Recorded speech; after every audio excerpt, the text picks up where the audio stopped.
அடுத்த ஓராண்டில் சட்டமன்ற தேர்தல் நடக்கும் மாநிலங்களில் தான் முக்கியமானதாக கருதும் மாநிலங்களுக்கு தேர்தல் பொறுப்பாளர்களை அறிவித்திருக்கும் பாஜக தமிழ்நாட்டின் பொறுப்பாளராக வைஜெயந்த் பாண்டாவை நியமித்துள்ளது. யார் இந்த பாண்டா? அவருடைய நியமனத்தின் பின்னணி என்ன? அடிப்படையில் ஒடிசாவைச் சேர்ந்தவர் வைஜெயந்த் பாண்டா. தேசிய அரசியலில் மதிநுட்பமிக்கவராக பார்க்கப்படுபவர். அமெரிக்காவில் பொறியியல் மற்றும் மேலாண்மை படிப்புகளில் பட்டம் பெற்றவர். பல தேசிய நாளிதழ்களில் நடுப்பக்க கட்டுரைகளை எழுதியவர். தனது அரசியல் பயணத்தை நவீன் பட்நாயக்கின் பிஜு ஜனதாதளத்தின் வழி தொடங்கினார் பாண்டா.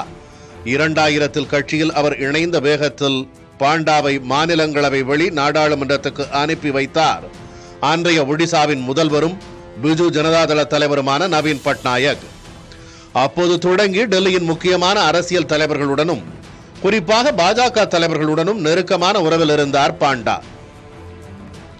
ஒரு கட்டத்தில் நவீன் பட்நாயக்குடன் ஏற்பட்ட கருத்து வேறுபாடும் பாஜகவுடனான நெருக்கமும் இணைந்த 2018 பிஜு ஜனதாதளத்திலிருந்து பாண்டா வெளியேற்றப்பட வழிவகுத்தன. 2019 நாடாளுமன்ற தேர்தல் சமயத்தில் பாஜகவில் இணைந்தார் பாண்டா. மிக விரைவில் கட்சியின் தேசிய துணைத் தலைவராகவும் செய்தி தொடர்பாளராகவும் பாண்டாவை நியமித்தனர் மோடி, ஷா. அடுத்து 2024 நாடாளுமன்ற தேர்தலில் ஒடிசாவின் கேந்திரபரா மக்களவை தொகுதியில் போட்டியிடும் வாய்ப்பையும் வழங்கினர். இந்த முறை மக்களவை மூலம் நாடாளுமன்றத்துக்கு சென்றார் பாண்டா. மோடி, ஷா ஜோடியிடம் மிகுந்த மதிப்பை பெற்றவர் பாண்டா என்கிறது டெல்லி பாஜக வட்டாரம்.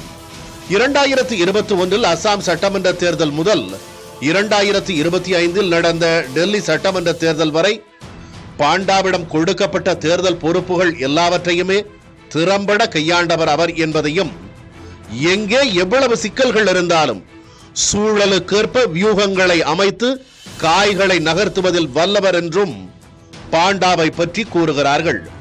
2024 நாடாளுமன்ற தேர்தலில் நாட்டின் மிகப்பெரிய மாநிலமான உத்தரப்பிரதேசத்தை கையாளும் பொறுப்பை பாண்டாவிடம்தான் மோடியும் ஷாவும் ஒப்படைத்திருந்தார்கள் எனில் அவர் மீது எத்தகைய நம்பிக்கையை கொண்டிருப்பார்கள் என்பதை எண்ணி பாருங்கள் என்று அவர்கள் சுட்டிக்காட்டுகிறார்கள். தமிழக பாஜகவுக்குள் நிலவும் குழப்பங்கள், பிரதான கூட்டணி கட்சியான அதிமுகவுக்குள் நிலவும் குழப்பங்கள், இரு கட்சிகளின் தோழமை கட்சிகளில் நிலவும் குழப்பங்கள், இவற்றையெல்லாம் முடிவுக்கு கொண்டு வரவும் திமுகவை வீழ்த்தவும் ஒரு பெரிய கை தேவைப்படுகிறது.